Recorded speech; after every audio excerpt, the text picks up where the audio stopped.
오늘 하나님께서 우리에게 주신 말씀은 시대를 읽을 줄 아는 사람이 되라, 이런 말씀을 주셨어요.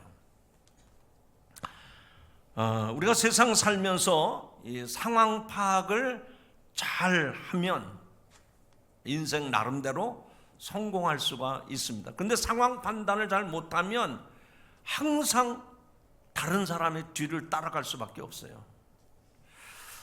이 시대에 많은 사람들이 이 세상에 일어나는 일들을 정확하게 파악을 하고 그리고 준비하고 대처하고 있습니다. 오늘 하나님 우리에게 주신 말씀 본문 54절 55절에 보면 그것과 똑같은 말씀을 주셨어요. 너희가 구름이 서쪽에서 이는 것을 보면 곧 말하기를 소나기가 오리라 하니 과연 그러하고. 저 서쪽에서 구름이 막 올라오는 걸 보고 오늘 소나기가 오겠구나 했는데 진짜 왔다는 거예요. 예측을 했는데 맞았다, 그 얘기입니다. 또 55절에 보면 남풍이 보는 것을 보면 말하기를 심히 더우리라 하니 과연 그러하니라. 야, 오늘 이 바람이 남풍이 불어오는데 후덥지근한데 오늘 꽤 덥겠어? 근데 실제로 그날 덥더라는 겁니다. 이 말씀은 기상일기의 변화를 자연의 현상을 통해서 알 수 있다는 말씀이죠. 여러분은 그날의 일기를 어떻게 알 수 있습니까? 그렇죠. 자연의 현상보다는 내 손에 든 핸드폰만 열면 금방 알 수가 있어요. 한눈에 어느 지역이든 오늘만이 아니라 이번 한 주간 내내 주간의 기상을 알 수가 있습니다. 저 팔레스타인 지역 사람들은 서쪽에 있는 지중해로부터 습도가 높은 구름이 몰려오면 오늘은 비가 내리겠구나. 그래서 비 오는 것을 알았습니다. 또 저 남쪽에 광야에서 건조한 열풍이 불어오면 오늘은 틀림없이 무척 덥겠구나 하는 것을 알았던 겁니다. 그 당시 유대인들에게 이런 일기는 더욱 민감했을 것이고 그래서 자연의 징조를 잘 이해하는 지혜를 가지고 살았던 것입니다. 그것은 이스라엘 사람만이 아니라도 대부분의 사람들은 자연의 현상을 통해서 그날의 일기의 변화를 읽을 수가 있습니다. 그런데 오늘 예수님이 하신 말씀을 쭉 읽어보면 너희가 기상의 변화를 통해서 오늘은 비가 오겠다, 오늘은 날이 덥겠다 분별을 하면서 뭐라고 했는 거 아니에요? 56절에 보니까 외식하는 자여 너희가 천지의 기상은 분간할 줄 알면서 어찌 이 시대는 분간하지 못하느냐라고 책망하듯 말씀을 합니다. 자, 이 말씀이 좀 길은데 아주 골자만 핵심되는 말씀만 제가 여러분에게 따라하라고 그러니까 따라하시기 바랍니다. 어찌 이 시대는 볼륨을 좀 키웁시다. 아니 저기 말고 여러분의 볼륨을 키우라고요. 주님이 나에게 하시는 말씀이라고 생각을 하고 좀 크게 해보세요. 어찌 이 시대는 분간하지 못하느냐. 아침에 일어나 보니 저 서쪽에서 구름이 올라오는 것을 보니까 오늘 비가 오겠네. 남풍에서 바람이 올라올 때 오늘은 좀 덥겠네. 그런 기상의 변화를 통해서 예측을 다 하면서 어찌 너희가 이 시대를 분별하지 못하느냐. 제가 이 말을 각색을 했습니다. 각색 좀 바꿨다는 얘기예요. 내용이 변질되지 않는 범위 내에서 각색을 했는데 제목을 이렇게 따라했습니다. 이렇게 한번 따라합시다. 이 시대를 읽을 줄 알아야 합니다. 기상의 이변을 통해서 그날 비가 오고 더운 줄을 알면서도 이 시대의 흐름을 읽지 못해서 낭패를 보는 우리들에게 책망을 하신 말씀이에요. 여러분, 자연의 현상을 살필 줄 안다면 하나님이 보여주시는 시대의 징조를 읽을 수 있어야 되고 그래서 거기에 대처하고 거기에 잘 대응을 해야 하는 겁니다. 지금 이 세상이 어떻게 돌아가고 있는지, 지금 이 시대의 특징이 무엇인지, 우리가 이 시대를 살아가는 사람들이 과연 어떻게 살아가는지를 정확하게 보고 깨달아야 된다, 그 얘기를 하시는 거예요. 그래야 그리스도인으로서 정체성을 잃지 아니하고 하나님의 뜻에 순종하며 살 수 있다는 말입니다. 세상 사람들은 세상의 변화를 예측하고 거기에 대응을 하고 거기에 적응을 잘 합니다. 그러나 영적 시각으로는 시대를 분별하는 일은 그들도 잘 하지 못합니다. 저는 이 말씀을 우리 성도들과 함께 나누면서 우리 성도들은 이 시대의 상황을 판단할 줄 아는 그런 지혜와 통찰력이 있어지기를 주님의 이름으로 축원합니다. 자, 그러면 하나님의 말씀을 우리는 지금 들었어요. 그러면 한 손으로는 신문을 펼쳐보든 TV 뉴스를 보든 우리가 살아가는 이 세상을 이렇게 열어보든 우리가 살아가는 이 현상을 한번 잘 보시기 바랍니다. 여러 가지로 설명이 가능하겠지만 우리가 살아가는 이 시대는 고령화, 또 보수 진보 양극화, 그리고 한 가족이면서도 너, 나 따로 살아가는 개인화가 심화되고 있습니다. 그리고 점점 정보화가 거세게 밀려옵니다. 저도 핸드폰은 가지고 있지만요, 이 핸드폰을 제대로 다 못 쓰고 있어요. 목사님 정도면 쓸만한데요, 안 해보니까 못해요. 뭘 못하는지 아세요? 제가 이 핸드폰 가지고 인터넷 쇼핑을 못합니다. 그게 별로 좋은 일이 아니라서 안 하지만 요즘엔 전부 다 은행 거래할 수 있고 그 핸드폰 가지고 다 인터넷 쇼핑 하잖아요. 근데 저는 그걸 못한다니까요. 그렇다고 저를 무시하지 마십시오. 여러분, 그것뿐만입니까? 지난 2020년부터 2022년도까지 코로나19라고 하는 전염병 팬데믹 사태와 함께 국가적인 문제뿐만 아니라 한국 교회도 부흥기가 아니라 쇠퇴기를 맞이했다고 말하고 있습니다. 아니, 이 정도가 되면 한국 종교가 위기이고 한국 개신교가 몰락하고 있다라고 미래학자들은 예견하고 있습니다. 자, 좀 더 깊이 들어가 볼까요? 실제적으로 최근 우리 시대에 일어나고 있는 일들이 무엇입니까? 매일같이 우리가 핸드폰을 통해서 정보를 수없이 보고 듣고 있잖아요. 우리가 살아가는 이 한반도, 이 땅에 우리 성도들이 지금 우리 사회에서 일어나고 있는 일들이 어떤 일인가를 한번 주목해 보자, 그 얘기입니다. 먼저 국제적인 면을 보면 중동 전쟁, 그리고 러시아와 우크라이나 전쟁이 일어나는데 게다가 북한군을 파병해서 기름에 불 붙듯이, 타는 불에 기름을 끼얹듯이 이 전쟁의 위기가 고조되어 가고 있습니다. 또 미국은 대통령 선거를 통해서 새로운 지도자가 선출이 되었습니다. 앞으로 국제 정세에 어떤 변화를 가져올지 염려하는 사람도 있고 많은 사람들이 관심을 기울이고 있습니다. 자, 국내적으로 한번 생각해 봅시다. 매일 국회의원들은 치열한 싸움을 싸우고 있습니다.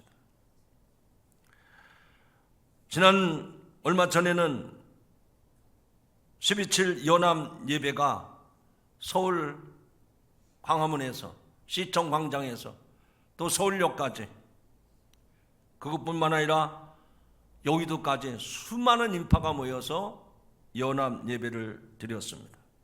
정말 교단과 교파를 초월해서 최근에 보기 드문 그런 일들이 일어났습니다.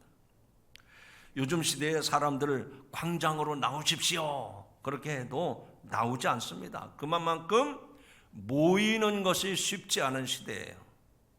즉 연합하는 것이 쉽지 않은 시대를 우리가 살아가고 있습니다. 일부에서는 12.7 연합예배는 쓸데없는 일이다, 아무리 해도 안 된다, 어떤 방법을 써도 통하지 않을 것이다 그랬는데 그날 감원과 시청광장, 서울역까지 그리고 여의도까지 수많은 사람들이 모였습니다.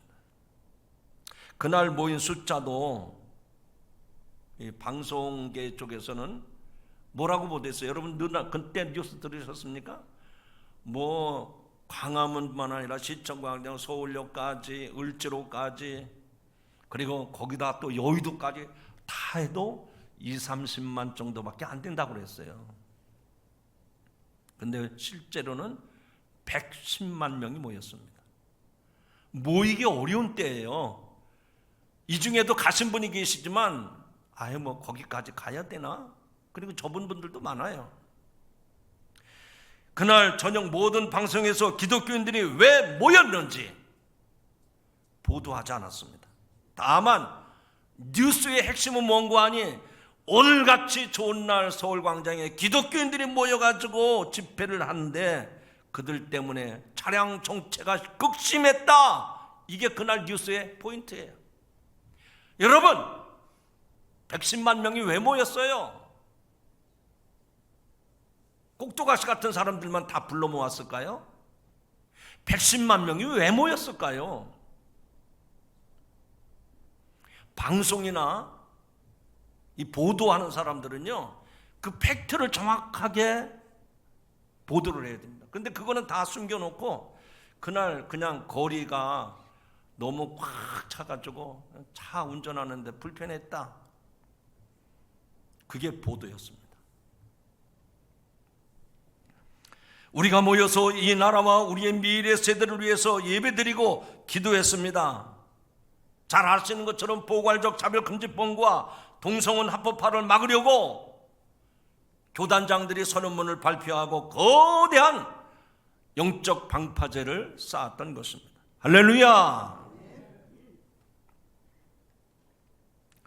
때를 맞춰서 우리 감리교회는 새로운 교회 지도자를 세웠고, 지난 총회에서는 퀴어 신학, 동성애를 옹호하는 퀴어 신학을 이단으로 규정했습니다. 이미 미국 교회에서는 우리 감리교회가 둘로 딱 나뉘어졌어요. 갈라졌어요. 그래서 동성애를 지지하는 교회는 UMC 그대로 남아있고, 이 동성애를 반대하는 교회는 글로벌 메소디스트 처치, 그래서 GMC로 나뉘어졌어요. 이런 일들이 우리 시대의 흐름인데 앞으로도 어떤 변수들이 생길지 모르지만 과연 이런 일련의 일들이 우리들에게 무엇을 말해주고 있는 것일까?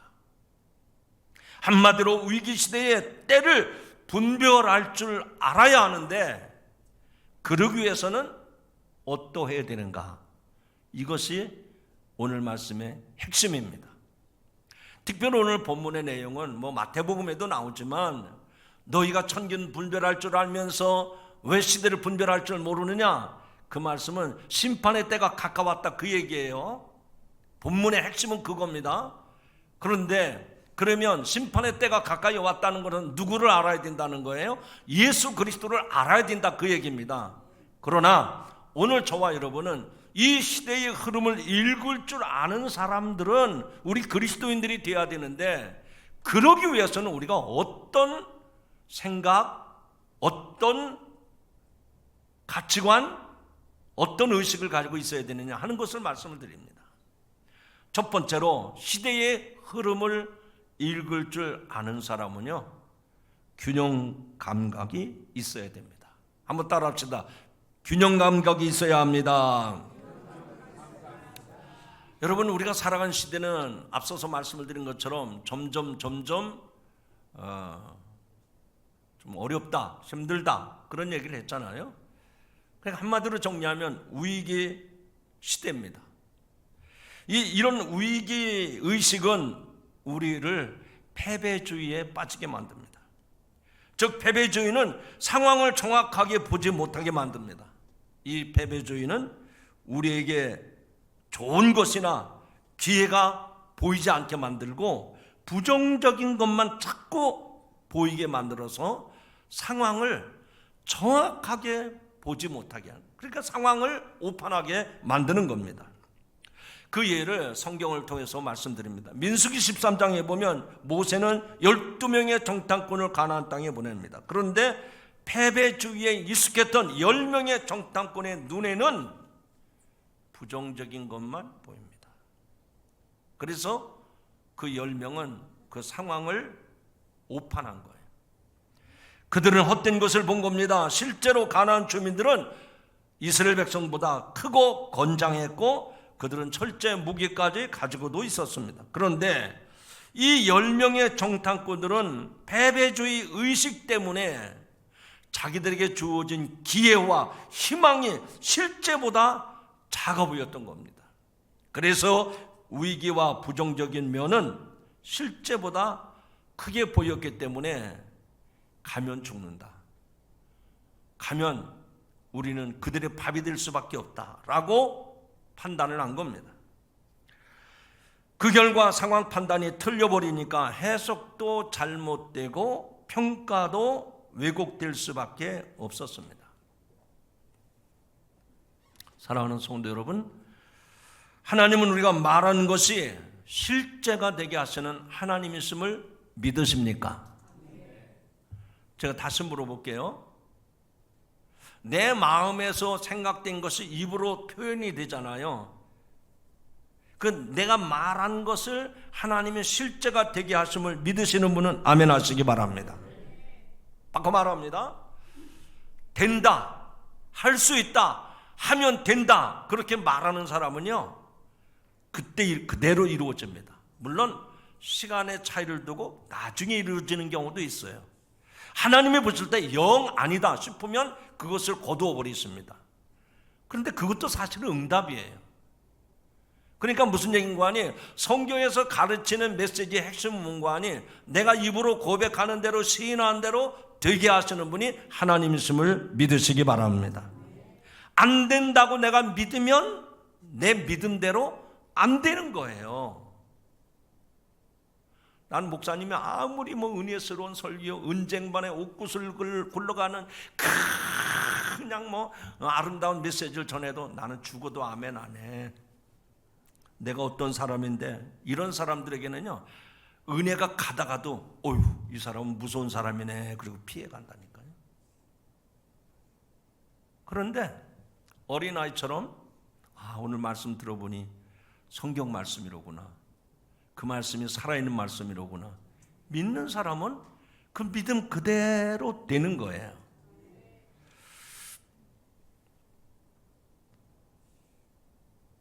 우리는 하나님이 포기하지 않는 한 우리 스스로 안 된다, 안 된다 이렇게 단정적으로 말하면 안 됩니다. 하나님이 포기하지 않는데 어떻게 내가 포기합니까? 민수기 14장 28절의 말씀을 잘 들어보시기 바랍니다. 그들에게 이르기를 여호와의 말씀에 내 삶을 두고 맹세하노라. 잘 들으세요. 이어지는 말씀입니다. 너희들의 말이 내 귀에 들린 대로 내가 너희에게 행하리라. 지금 이스라엘 백성들이 모세가 시켜서 12명의 정탐꾼을 보냈지 않습니까? 각 지파에서 한 사람씩 대표를 뽑아가지고 보냈는데 10명의 정탐꾼들이 돌아와서 그 가나안 땅의 안악 자손은 기굴이 장대하고 우리는 거기 들어갔다간 죽습니다.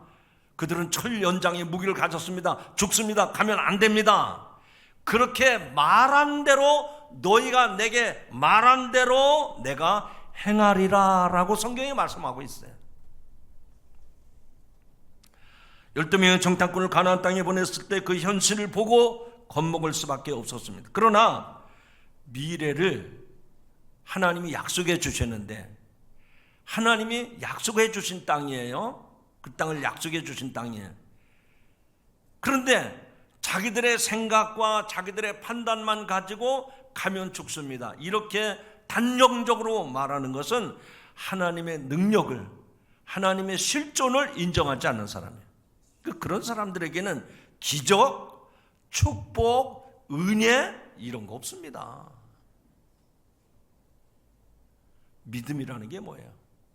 히브리서에서 말씀하죠. 믿음은 바라는 것들의 실상이요 보지 못하는 것들의 증거니라. 내가 바라는 것 그것이 실제로 이루어지고 보지 못하는 것들의 증거가 된다 그랬잖아요.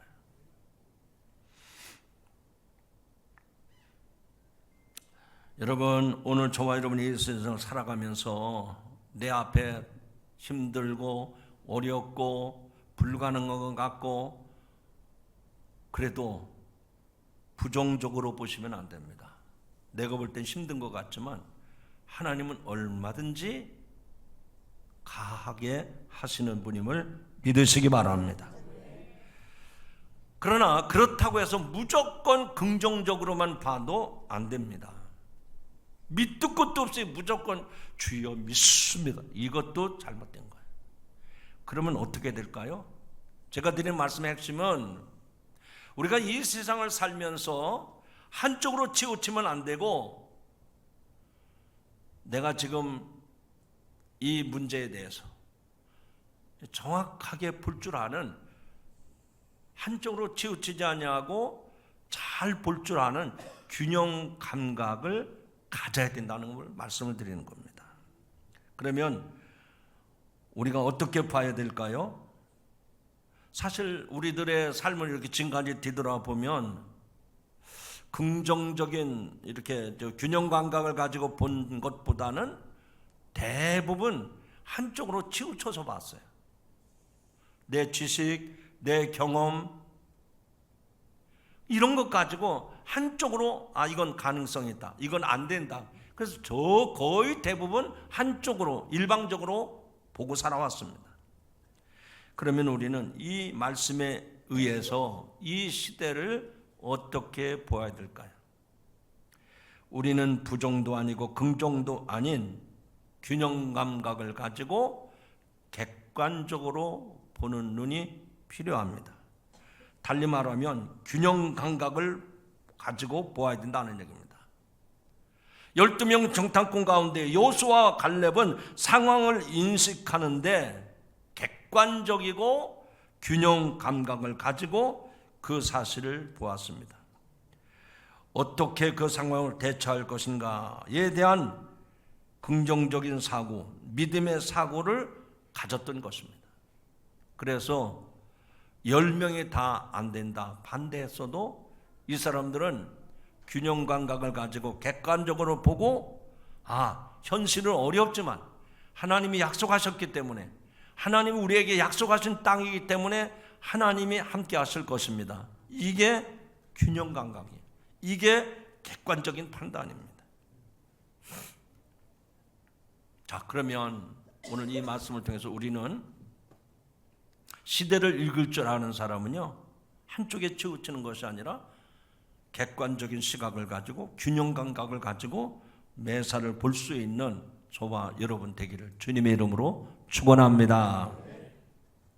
두 번째로, 시대를 읽을 줄 아는 사람은 생각을 바꿔야 됩니다. 생각을 바꿔야 돼요. 신명기 7장 17절에 보면, 제가 읽어봅니다. 신명기 7장 17절 내가 혹시 심중에 이르기를 이 민족들이 나보다 많으니 내가 어찌 그를 쫓아낼 수 있으리요 하리라마는. 다시 읽을 테니까 이게 무슨 얘기인가 잘 들어보세요. 너희들이 혹시 심중에 이르기를, 심중에 너희들이 스스로 생각하기를, 그 얘기예요.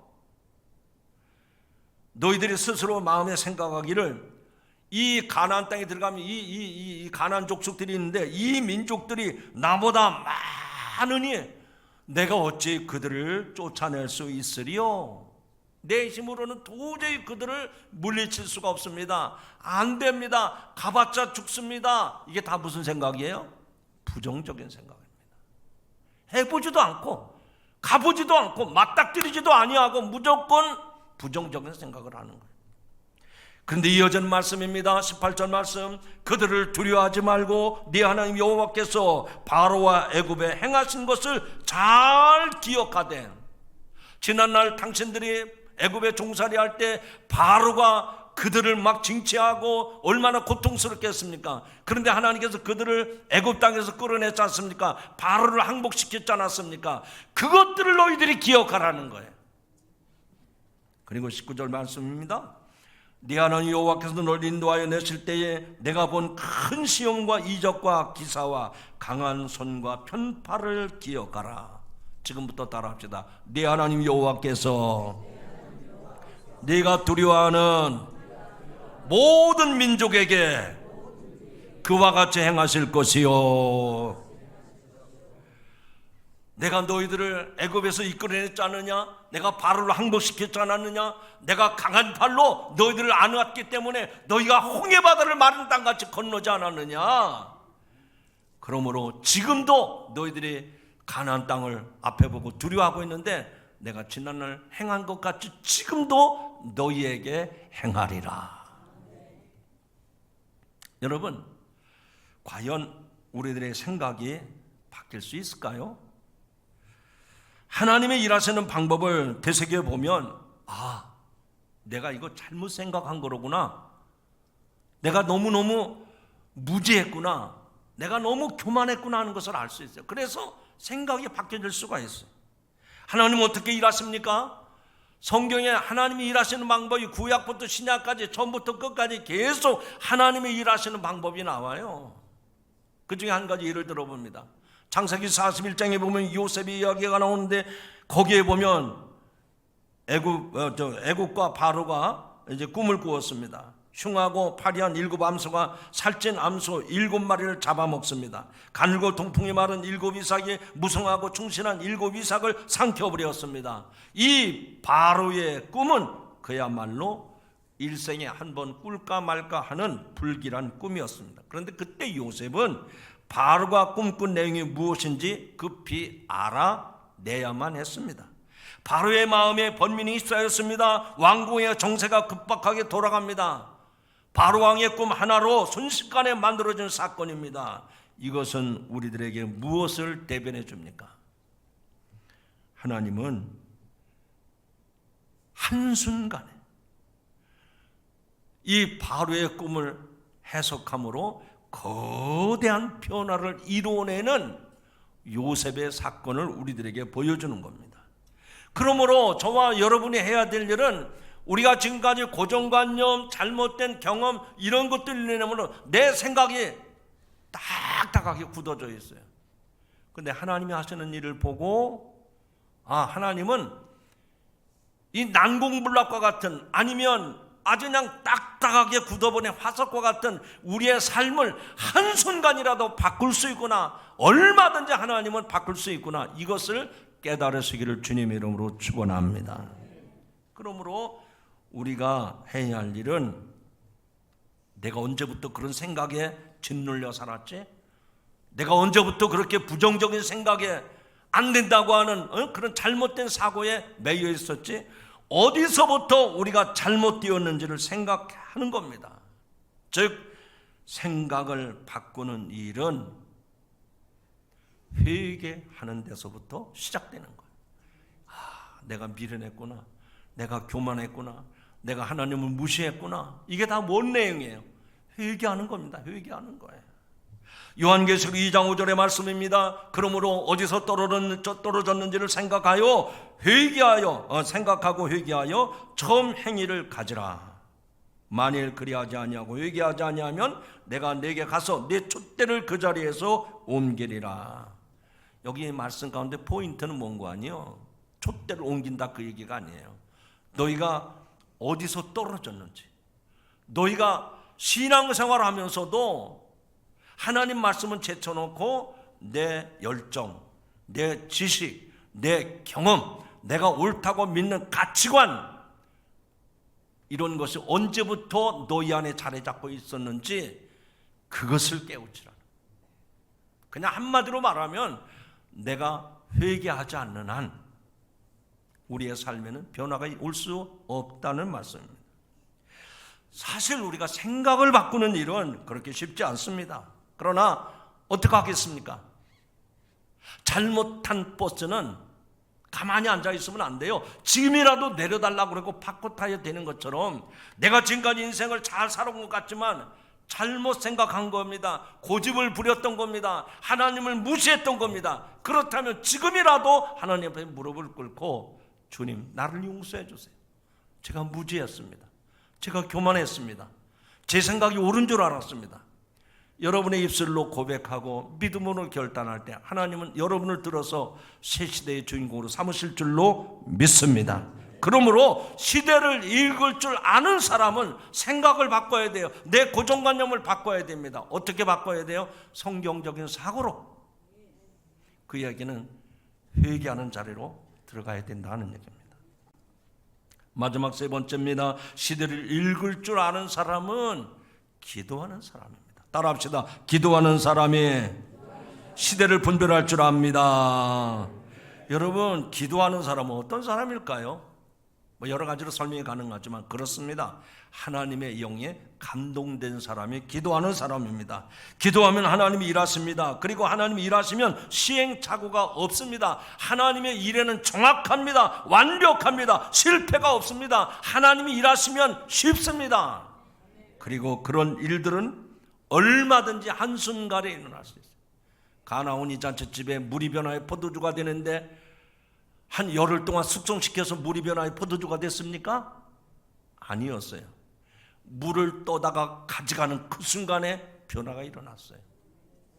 여러분, 신앙생활하면서도요, 세상적인 방법이나 세상적인 기준을 자꾸 끌어들이지 마세요. 여러분의 경험을 자꾸 되살려고 하지 마세요. 죽은 나사로를 하나님이 살리셨지 않습니까? 그렇다면 그 하나님의 능력을 믿는다면, 나는 한계가 있지만, 나는 제한된 삶을 살 수밖에 없지만 하나님은 얼마든지 하실 수 있다는 사실을 믿으시고 기도의 자리로 들어갈 수 있기를 주님의 이름으로 축원합니다. 창세기 41장에 하나님 한순간에 그리고 쉽게 큰 변화가 시작되는 사건을 일으켰습니다. 41장 14절에 보면 이에 바로가 사람을 보내 요셉을 부르매 그들이 급히 그를 옥에서 내놓은지라 요셉이 곧 수염을 깎고 그 옷을 갈아입고 바로에게 들어가니, 지금 바로가 막 그 흉한 꿈을 꿨다 그랬잖아요. 근데 그 당시에 요셉은 감옥에 갇혀 있는 거예요.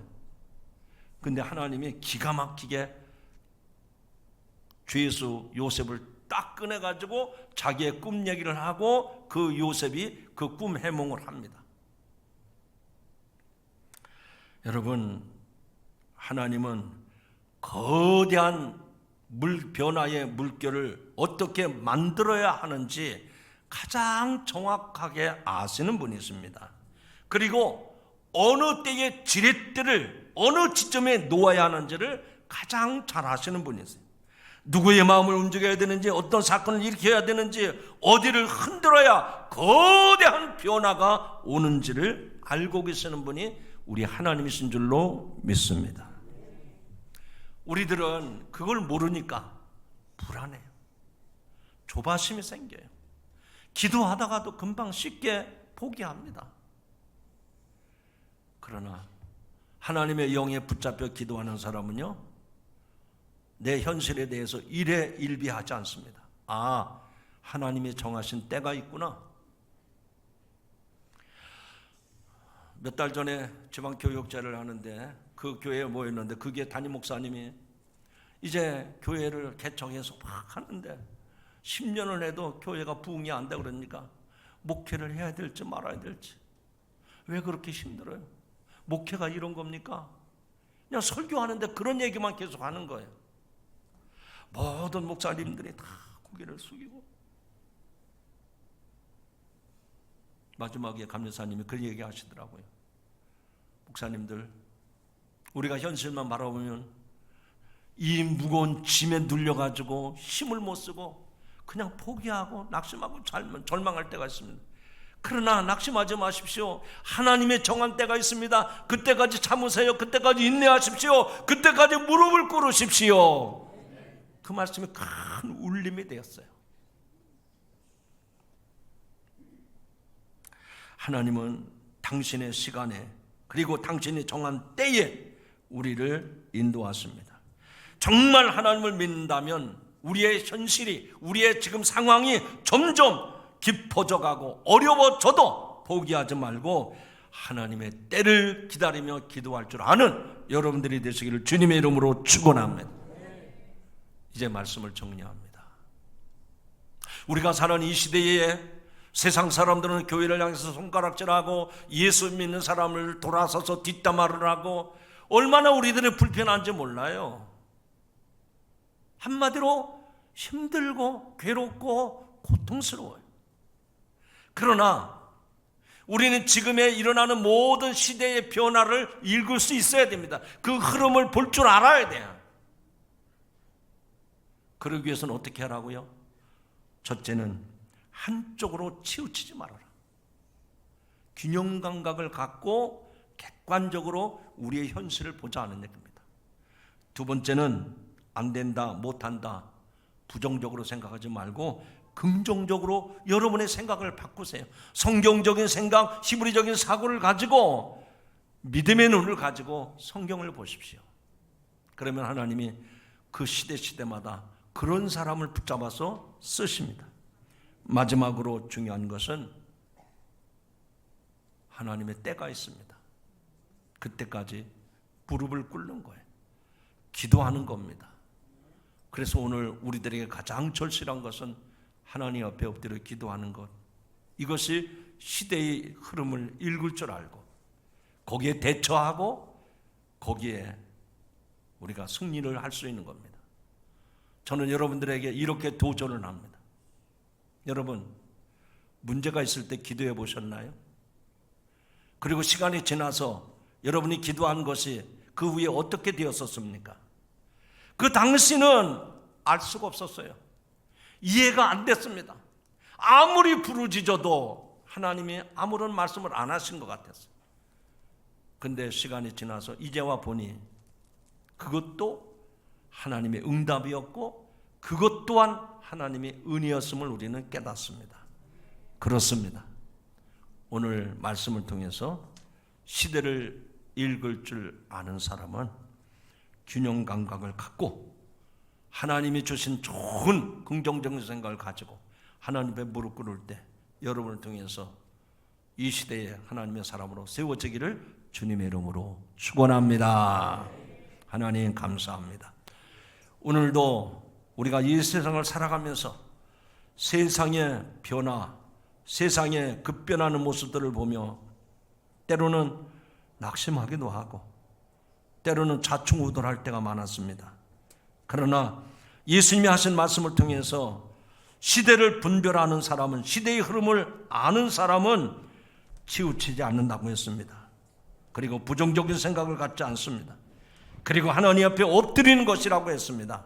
주님 말씀을 통해서 깨달았사오니 결단하게 하옵소서. 그 믿음으로 살아가게 하옵소서. 예수님의 이름으로 기도하옵나이다. 아멘.